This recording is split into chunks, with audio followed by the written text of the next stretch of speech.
सभापति महोदय, यहाँ किताब पर चर्चा चल रही है। एक किताब पर चर्चा चल रही है, वो किताब जो आज तक छपी ही नहीं। मैं आपके माध्यम से सदन को उस किताब के बारे में, उन किताबों के बारे में बताना चाहता हूं जो नेहरू परिवार, कांग्रेस परिवार के गद्दारी, मक्कारी, भ्रष्टाचार और अय्यासी से भरा पड़ा है।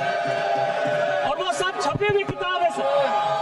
पहली किताब ये है एडवीना एंड नेहरू। भारत जो स्वतंत्र हुआ तो किस तरह से पाकिस्तान का बंटवारा हुआ और किस तरह से भारत के पहले प्रधानमंत्री अय्यासी कर रहे थे, इस किताब में मैं उसका जिक्र करना चाहता हूं, मैं उसको कोट करना चाहता हूं।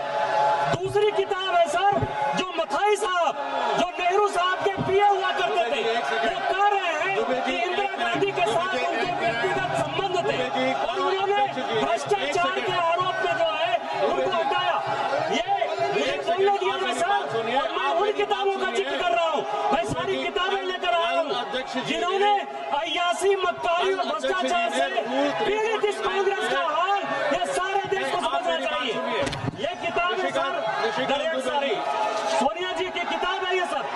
किस तरह से उन्होंने भ्रष्टाचार के आधार पर, किस तरह से भ्रष्टाचार के आधार पर इस सरकार को चलाया और 10 साल तक जो है किस तरह से करप्शन किया। ये इंदिरा जी का किताब है सर, ये इंदिरा जी का किताब है जिसने कि वीरेंद्र ब्रह्मचारी के साथ किस तरह के संबंध थे और डिफेंस डीलर के क्या संबंध थे। जनरल थोरट की किताब है कि नेहरू ने चीन को कैसे दे दिया। ये नेहरू की किताब है कि किस तरह नैनताला सागर से लेके के साथ उनके संबंध रहे, जो कि बैंक कर दी। ये इमरजेंसी की कहानी है सर, ये एक्सीडेंटल प्राइम मिनिस्टर संजय गारू की किताब है सर, ये इमरजेंसी रिटोल्ड की कहानी है सर। ये वो कहानी है जिसमें कि एंडरसन को बाहर भेज दिया राजीव गांधी ने।